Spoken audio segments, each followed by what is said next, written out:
Meus irmãos, algumas semanas, acho que umas 3 semanas pelo menos, esse texto, eu ouvi na verdade uma mensagem, e na mensagem o pastor usou esse texto durante a mensagem, e eu fiquei relendo e relendo, e eu retomei ele, e eu pensei nele várias vezes, e eu reli algumas vezes ao longo desses últimos dias.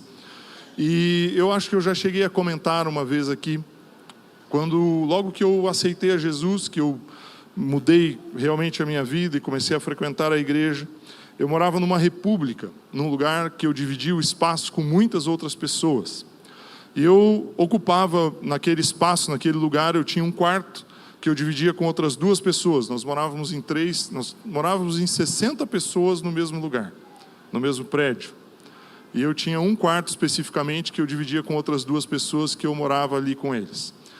99% das pessoas ali não eram cristãos.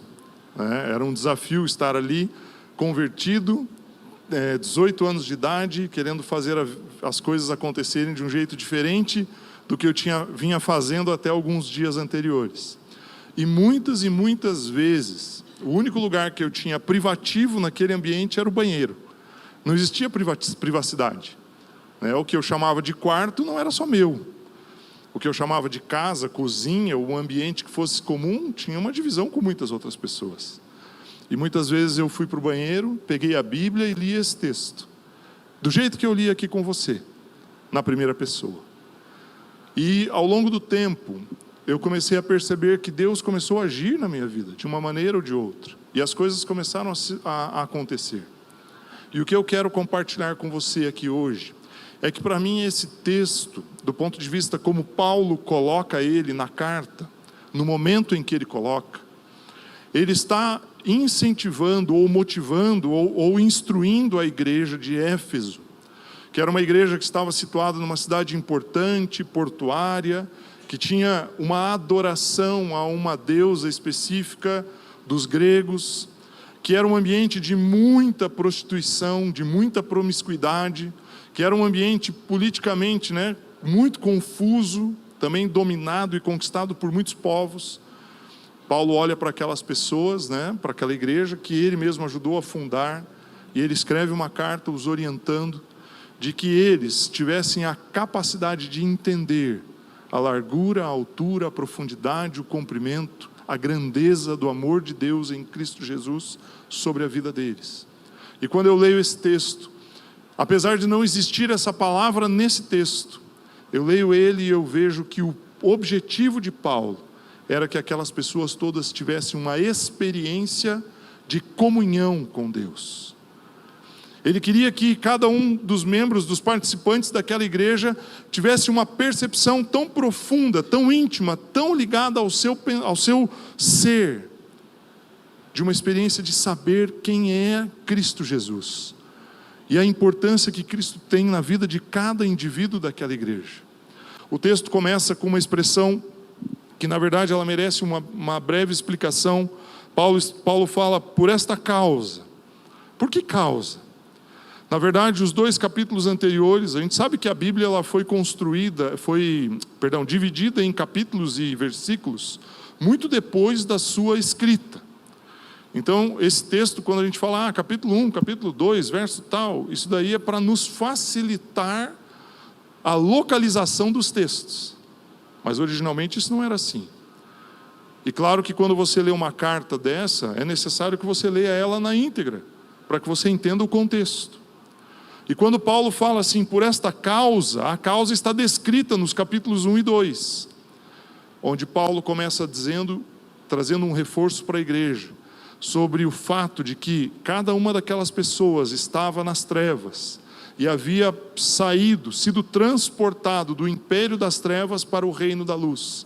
Tinha passado por um processo de transformação ao conhecerem Jesus Cristo e estavam passando por uma experiência de relacionamento com Deus. E aí Paulo faz um reforço nesse conceito.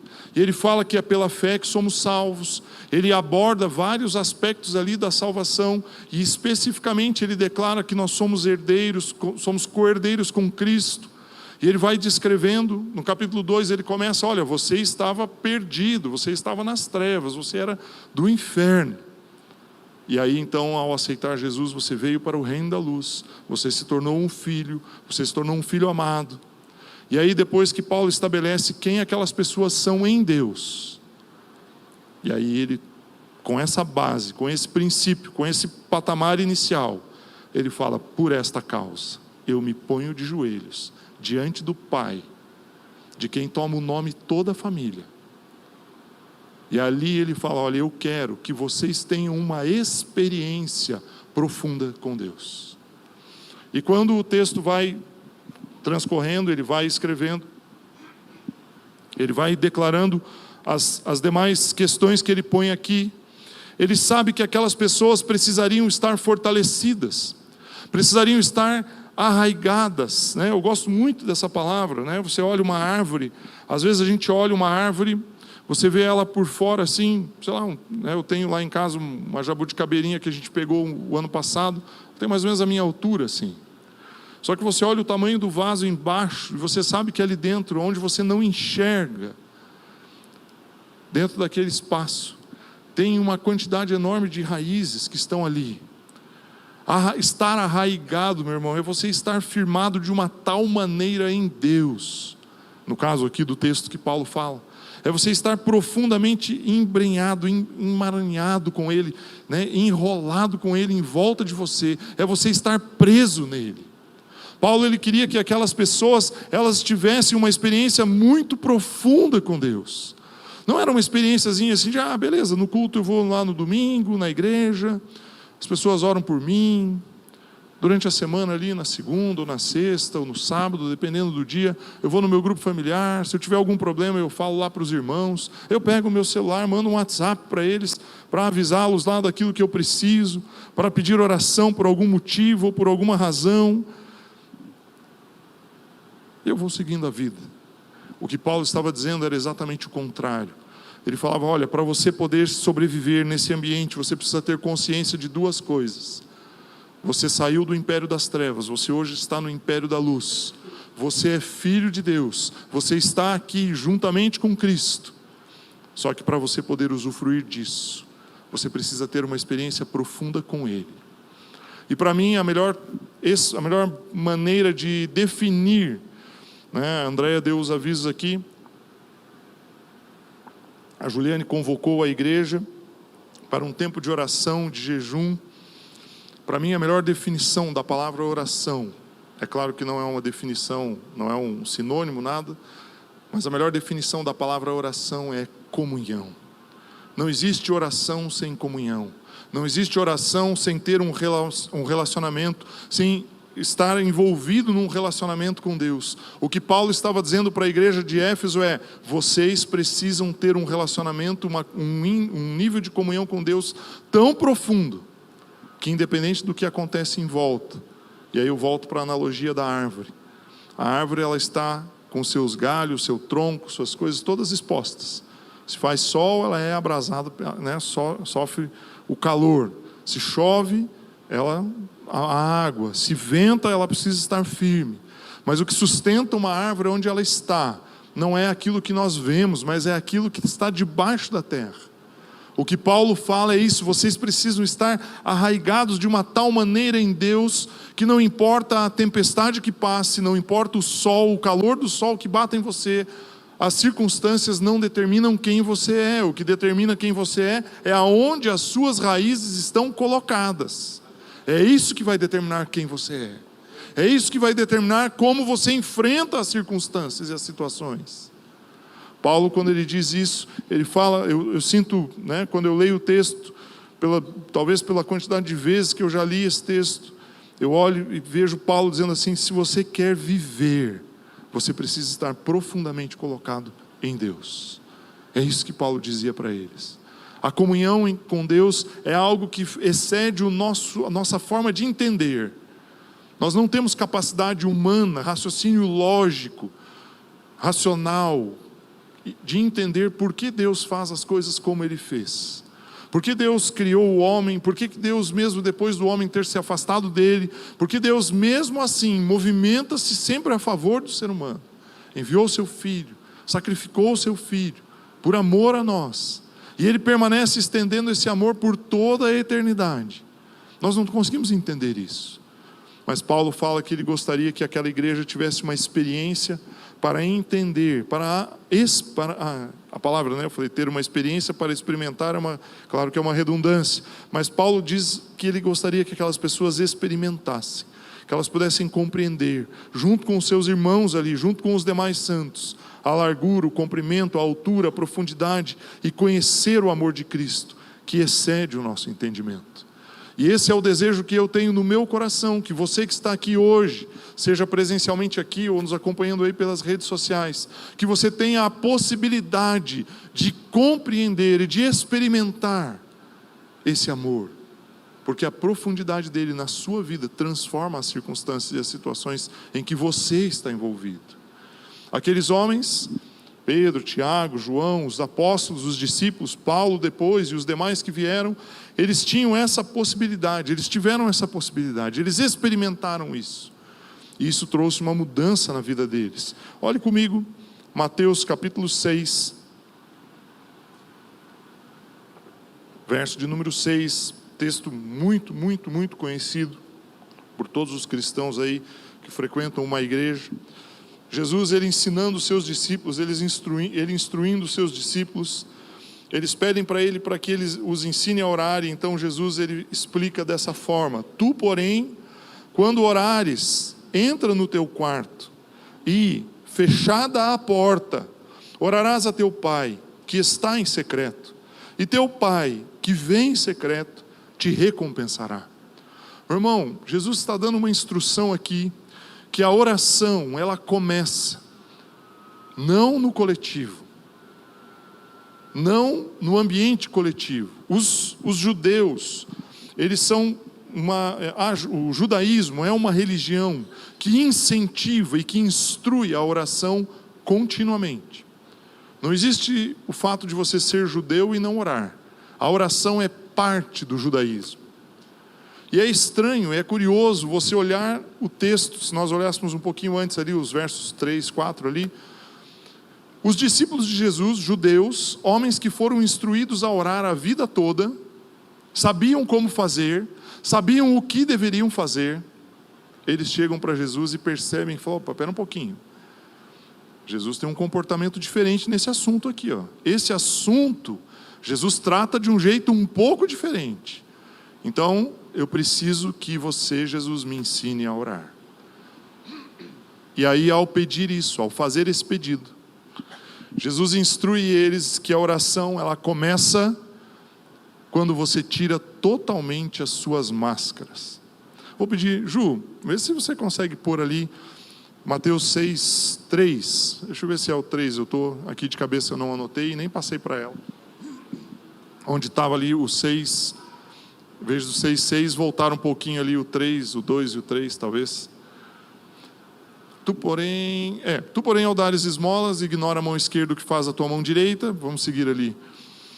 Para que a tua esmola fique em secreto. Então, Jesus, ele começa a instruir as pessoas que não é o que os demais veem que vai nos recompensar, né? E ele continua dizendo que vem em secreto, ele te recompensará. E aí, quando ele diz isso, ó: e quando orardes, não sereis como os hipócritas.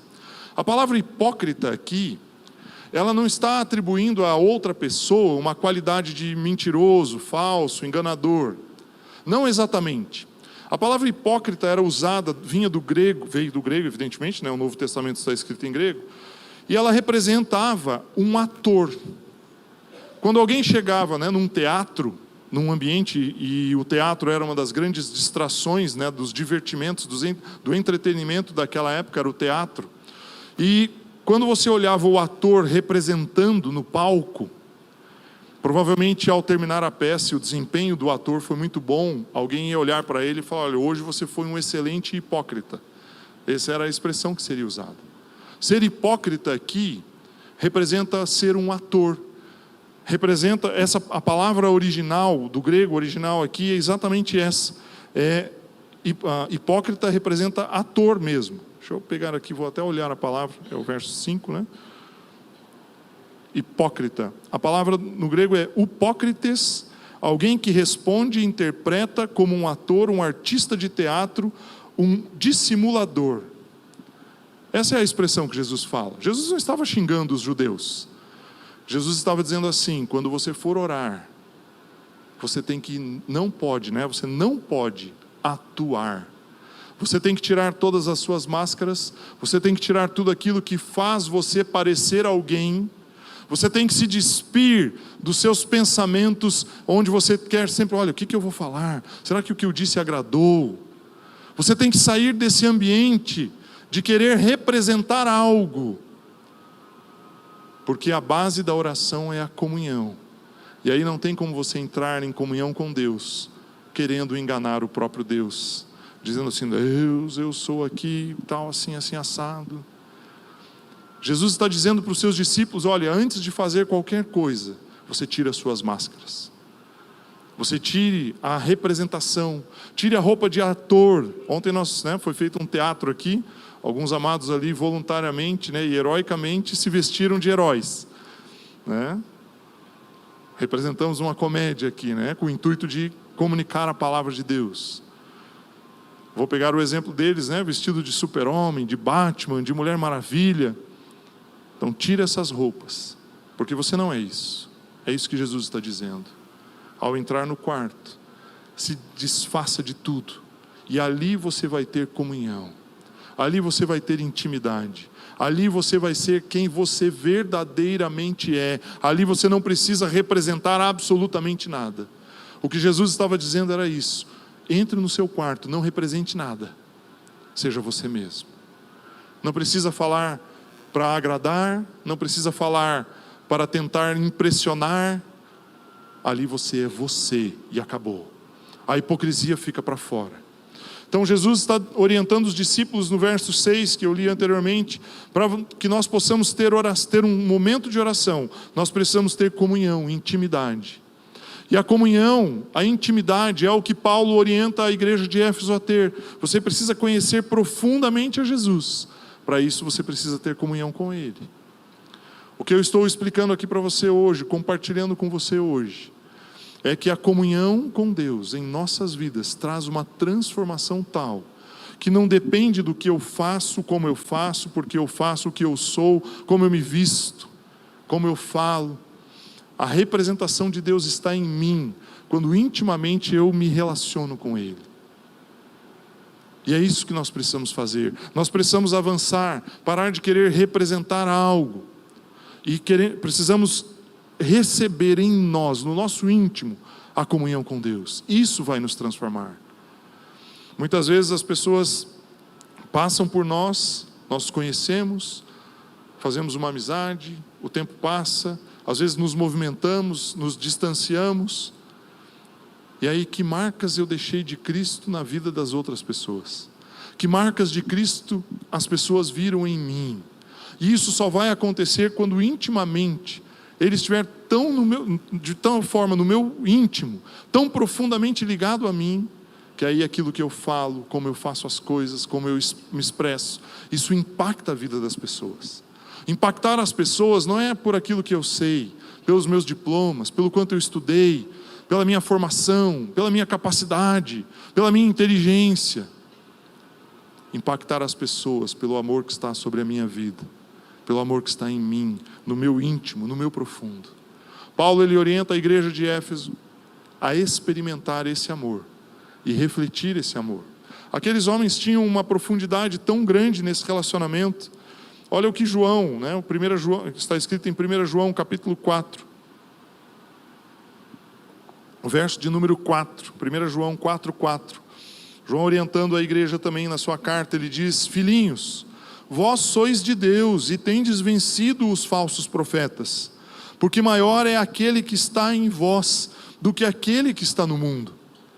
João, ele olha para a igreja, ele olha para as pessoas e fala: olha, eu sei que em volta aqui tem muitos falsos profetas, tem muita gente mentindo, tem muita gente enganando.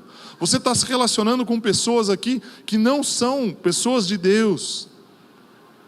Mas por que você está preocupado com o que está no seu entorno? Aquele que está em você é mais poderoso do que aquele que está fora de você. Eu sei que nós estamos aqui, tem o propósito de orar e jejuar aí em relação a esse momento de eleições. Eu sei qual é a opinião de uma boa parte de vocês, e eu concordo com ela aqui sobre quem seria a pessoa adequada para esse momento.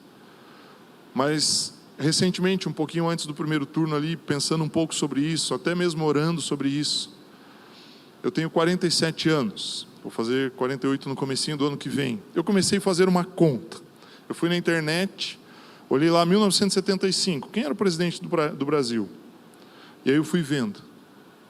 Quantos presidentes passaram pela minha vida, né? Ou a minha vida passou por quantos presidentes? Deu mais de 10 pessoas. E aí o meu ponto, no meu raciocínio ali foi: o que é mais importante? É a pessoa ou é quem está em mim? É como eu me comporto diante da situação ou a situação que foi imposta? E eu estou dizendo isso para você, não no intuito de querer mobilizar você para fazer isso ou aquilo nesse momento de eleições. Mas o que eu estou dizendo para você é: enquanto você tiver consciência de quem você é, do poder de Deus sobre a sua vida, de que aquele que habita em você é mais poderoso do que aquele que está no mundo, de que a força de Cristo que está em nós, ela supera qualquer outro tipo de obstáculo que nós possamos vir a enfrentar em qualquer circunstância. Quando você entender que o poder de Deus em você é Ele que transforma as circunstâncias e situações, o poder de Deus sobre a sua vida é Ele que muda o ambiente onde você está. Quando nós entendermos isso, internalizarmos isso, como Paulo disse, se isso estiver arraigado em nós, e eu souber qual é a altura, a largura, a profundidade, o comprimento do amor de Cristo na minha vida, a foto que vai para a parede no Palácio da Alvorada não muda a minha vida. Meu irmão, nós precisamos entender a força que nós temos, a força que tem dentro de nós, o poder de Deus que está em nós. Nós precisamos compreender isso. Precisamos aceitar que nós somos salvos, que nós não estamos mais no império das trevas, que nós estamos no reino da luz, que o reino da luz está em nós, nós somos parte dele. Esses homens tinham uma profundidade tão grande nesse sentido. Olhe só o que está escrito em Atos capítulo 5, os versos 14 e 15. O texto diz assim: e crescia mais e mais a multidão de crentes, tanto homens como mulheres, agregados ao Senhor, ao ponto de levarem os enfermos até pelas ruas e os colocarem sobre leitos e macas, para que, ao passar Pedro, ao menos a sua sombra se projetasse em alguns deles. Meu irmão, Pedro tinha uma consciência tão grande de que Cristo estava nele, de que ele estava em Cristo, de que ele era um com Cristo. E se você acha que a perseguição que hoje a igreja sofre, ela é grande, e realmente eu sei que ela é em alguns lugares desse planeta, pode ter certeza que aqueles homens sofreram uma perseguição muito grande. Porém, as pessoas iam atrás de Pedro para colocar os enfermos, para que a sombra dele pudesse tocá-los, porque eles sabiam que aquele homem tinha um nível de comunhão, um nível de intimidade com Deus, de tal maneira que a presença dele num lugar mudava o ambiente. O dia que nós, como igreja, como corpo, entendermos a importância que nós temos, que existe dentro de nós, e nós dedicarmos tempo para ter comunhão com Deus. E eu expliquei aqui que a comunhão, ela não começa aqui nesse ambiente, não começa no grupo familiar. A comunhão começa quando você decide entrar no quarto, e eu não estou falando aqui literalmente, mas entrar no quarto é um símbolo, fechar a porta. Em outras palavras, você decide se desconectar de tudo, e você fala: olha, eu vou ter um tempo de comunhão com Deus agora. Isso traz uma transformação. Meu primeiro aspecto aqui que eu coloquei, já discorri sobre todo ele, é que a comunhão, ela tem um aspecto de intimidade. E o segundo aspecto que eu quero, para concluir o meu pensamento aqui, é que a comunhão, ela precisa ser expressa de alguma maneira também na coletividade. No próprio texto aí de Atos 5, se nós pudermos voltar ali 2 versículos, verso de número 12, ele diz assim: muitos sinais e prodígios eram feitos entre o povo pelas mãos dos apóstolos, e costumavam todos reunir-se de comum acordo no pórtico de Salomão. Pare aqui um pouquinho. Meu irmão, a igreja, que teologicamente se usa uma expressão, a igreja primitiva no sentido de ter sido os primeiros cristãos, porque de primitivo eles não tinham nada. Eles estavam bem à frente do que a gente tem como consciência a respeito do relacionamento pessoal com Deus. A igreja primitiva, ela se reunia de comum acordo. Meu irmão, reunir-se de comum acordo quer dizer que todas as pessoas que punham o pé no mesmo lugar tinham o mesmo propósito. Nós discutimos muito a respeito de comunhão, a importância da comunhão, ter comunhão uns com os outros, visitar os meus irmãos, ter comunhão com eles. Se em cada momento em que você se reúne com alguém da igreja, o propósito de estar reunido não for buscar a presença de Deus, manifestar a presença de Deus, não passa de uma reunião social, de um encontro social, de uma amizade. Não estou dizendo que você, agora, se for almoçar lá na casa de um irmão, vocês vão ter que fazer um período de oração. Não estou dizendo isso. Mas eu estou dizendo que a intenção que existe em você de estar relacionando-se com alguém é uma intenção que precisa ter Jesus Cristo como centro dela o tempo todo. O tempo todo. O que acontecia com esses homens e mulheres, aqui do verso 12, muitos sinais e prodígios eram feitos entre o povo pelas mãos dos apóstolos. E costumavam todos reunir-se de comum acordo no pórtico de Salomão. Mas dos restantes ninguém ousava juntar-se a eles. Porém o povo lhes tributava grande admiração. E aí vem o texto do 14 que eu acabei de ler. Crescia mais e mais a multidão de crentes, tanto homens como mulheres, agregados ao Senhor, a ponto de levarem os enfermos até pelas ruas e os colocarem sobre leitos e macas, para que ao passar Pedro, ao menos a sua sombra se projetasse em alguns deles. E o texto finaliza ali: afluía também muita gente das cidades vizinhas a Jerusalém, levando doentes e atormentados de espíritos imundos, e todos eram curados. Meu irmão, existe uma intimidade sua, na sua comunhão com Deus, lá no seu quarto. Lá, como Jesus orientou na oração, lá você vai olhar para Jesus, você vai olhar para Deus e vai falar: Pai, eu preciso conhecer Jesus intimamente, profundamente. Eu preciso saber qual é a altura, a profundidade, a largura, o comprimento, o amor de Cristo. Eu preciso compreender isso. E essa comunhão, esse nível de comunhão vai trazer algo dentro de você. Vai te trazer uma consciência tão grande, tão forte, tão intensa, de quem você é, que ao olhar para quem está ao seu lado, dentro do ambiente da igreja, do corpo de Cristo, você vai identificar nessa pessoa o poder de Deus, a graça do Senhor, o favor do Senhor. E aí então nós saímos do ambiente da comunhão individual, indivíduo e Jesus e Deus, indivíduo e Deus, de uma forma vertical, e vamos para um ambiente horizontal, onde nós temos a comunhão uns com os outros, com um propósito único. Como ontem nós fizemos aqui, nos reunimos para nos divertir, para ter um tempo de alegria, para as crianças brincarem, mas para falar do amor de Cristo, para poder declarar a palavra de Deus, para evangelizar pessoas. Quando você tiver essa consciência do propósito juntos, aí a igreja toma força. Aí a igreja mobiliza a política, aí a igreja mobiliza os ambientes de trabalho, aí a igreja mobiliza a sociedade. Enquanto nós, enquanto igreja, nos reunirmos apenas para nos divertirmos, não somos diferentes de qualquer clube que tem aqui na cidade, onde você compra o direito de entrar, paga uma mensalidade, frequenta, usufrui dos espaços.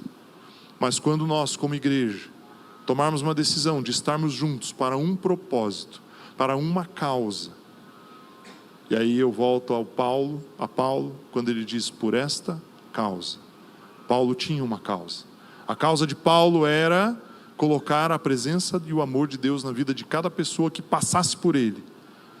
Quando a igreja, nós como corpo, tivermos essa consciência, nós conseguiremos avançar no conceito de comunhão, avançar no conceito de amarmos uns aos outros, porque eu não vou mais me reunir com as pessoas apenas pela amizade que eu tenho com elas, mas sim pela presença de Deus que está na vida delas. Às vezes as nossas ideias, o nosso jeito de pensar, o gosto de comida vai ser diferente, mas quando nós nos juntamos com um propósito, nós mobilizamos as coisas que estão ao nosso redor. Não sei se o Nonato gosta de maniçoba. Não? A pessoa do norte não gosta de maniçoba. Eu tenho alguns familiares que são de lá e gostam. É uma coisa que eu nunca comi. Não necessariamente eu preciso gostar, mas quando eu olho para as pessoas e vejo: olha, Os meus irmãos lá do Pará gostam de comer esse negócio? Gosto. Somos irmãos? Somos. Eu não preciso comer, mas nós somos um. Estou fazendo uma brincadeira aqui, apenas num aspecto. Às vezes nós podemos discordar em algumas coisas, na forma de pensar sobre alguns assuntos, mas quando nos juntamos com um propósito único, aí nós mobilizamos os céus. Para finalizar, Atos 2, se os amados do louvor quiserem subir, por gentileza. Atos 2, 42, a palavra de Deus diz assim: e perseveravam na doutrina dos apóstolos e na comunhão, no partir do pão e nas orações. Em cada alma havia temor, e muitos prodígios e sinais eram feitos por intermédio dos apóstolos. Todos os que creram estavam juntos e tinham tudo em comum. Vendiam suas propriedades e bens, distribuindo o produto entre todos, à medida que alguém tinha necessidade. Diariamente perseveravam unânimes no templo, partiam o pão de casa em casa e tomavam as suas refeições com alegria e singeleza de coração, louvando a Deus e contando com a simpatia de todo o povo. Enquanto isso, acrescentava-lhes o Senhor dia a dia os que iam sendo salvos. Meu irmão, aqueles homens se reuniam diariamente, mas o propósito era ter Jesus no meio deles.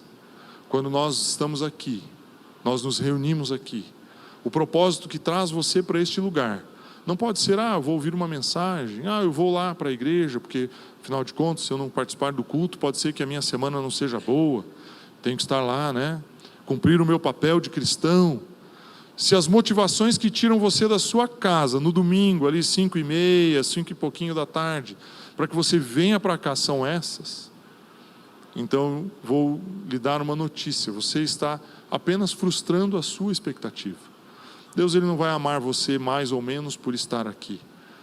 Deus, ele não vai dar mais a você ou menos a você se você faz isso ou aquilo. Deus, ele não vende aquilo que ele tem. Ele não vende nem pelo seu tempo, nem pelo seu dinheiro, nem pela sua dedicação, nem pelo seu esforço, nem pelo seu jejum, nem pelas suas muitas orações. O que Deus tem é muito precioso. E ele não entrega a você por algo que você faz. Ele entrega a você porque ele ama você. E essa é a maior e única motivação de Deus dar algo a você. É porque ele te ama. Somente por isso. E aí aquilo que nós fazemos para agradecê-lo, para dizer: Deus, muito obrigado. E nós ocupamos uma posição como corpo de Cristo, como parte do corpo de Cristo, e nós podemos influenciar outras pessoas, influenciar um ambiente social, a sociedade, com aquilo que Deus colocou nos nossos corações. O meu intuito, o meu desejo de hoje compartilhar esse pensamento com você é que você entenda que existe uma intimidade, uma comunhão que você tem enquanto indivíduo com Deus, e existe uma comunhão como coletivo. Quando você, reunido no seu grupo familiar ali ao longo da semana, você ora juntamente com seus irmãos por algum motivo, por alguma área específica da vida das pessoas, o corpo de Cristo está se movendo e os céus irão se mover. Quando você, apacentador de grupo familiar, por algum motivo, cancela, suspende, deixa de fazer uma reunião, é tirar uma oportunidade de que aquelas pessoas possam ter a comunhão e a manifestação do poder de Deus sobre a vida deles. Quando você deixa de vir ao culto, você está abrindo mão da comunhão na coletividade. Quando nós deixamos de fazer algo junto com os outros irmãos, quando o foco principal é Jesus estar no meio, nós estamos abrindo mão de ter esse relacionamento. E aí, quando a gente olha para os textos de Atos, que Pedro passava e sua sombra curava, mas nós vemos que eles tinham uma dedicação pela comunhão que era fora do normal. Comunhão não é só o encontrar com os meus irmãos, comer uma carne assada, se divertir um pouco, brincar, às vezes ir em algum lugar junto, num parque. Outro dia nós fomos com os jovens aqui num parque. Isso é importante. Os nossos relacionamentos pessoais, eles são importantes. Mas quando existe um propósito, e o propósito tem Jesus Cristo no centro, então a manifestação do poder de Deus é real e é verdadeira. E eu continuo aqui, vou pedir a gentileza de que você se levante, para que nós possamos finalizar. E eu continuo declarando sobre a sua vida. E agora você não precisa repetir comigo, mas por esta causa eu me ajoelho, eu me ponho de joelhos diante do Pai, de quem toma o nome toda a família, tanto no céu como sobre a terra, para que, segundo a riqueza da sua glória, Ele conceda a cada um dos meus irmãos, o Senhor conceda a cada um dos meus irmãos aqui que eles sejam fortalecidos com poder, mediante o seu Espírito Santo, no íntimo deles. E assim habite Jesus Cristo no coração de cada um dos amados que estão aqui hoje.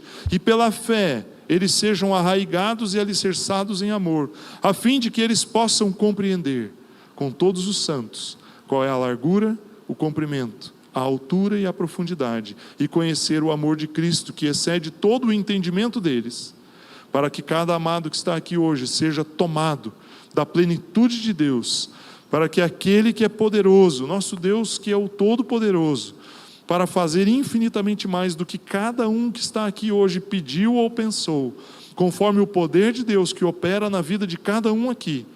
E a Ti, ó Deus, seja a glória na igreja, como estamos aqui, como corpo, e em Cristo Jesus, por todas as gerações, para todos sempre. Amém. Meu irmão, essa é a oração que eu faço por você. Essa é a oração que eu faço pela minha vida, pelos meus filhos, pela minha casa, pela minha esposa. Essa é a oração que eu faço pela igreja. É aquilo que Paulo nos instruiu a orar. E que você possa experimentar isso. Eu declaro que essa semana você irá experimentar o amor de Deus de uma maneira ímpar, de uma maneira extraordinária, de uma maneira que você nunca pensou, nunca imaginou. Você vai experimentar a graça e o favor de Deus sobre a sua vida, e você vai manifestar essa graça e esse favor por onde você andar. Você não é uma vítima das circunstâncias, você é um herdeiro do reino dos céus, você é filho, você tem um pai, o seu pai é um Deus todo-poderoso, Ele manifesta o amor dele sobre a sua vida. Eu declaro isso sobre você, que você possa experimentar o amor de Cristo, que você possa experimentar o poder do Pai, que você possa experimentar a comunhão com o Espírito Santo, a cada dia, a cada minuto, a cada instante na sua vida, em nome de Jesus. Amém.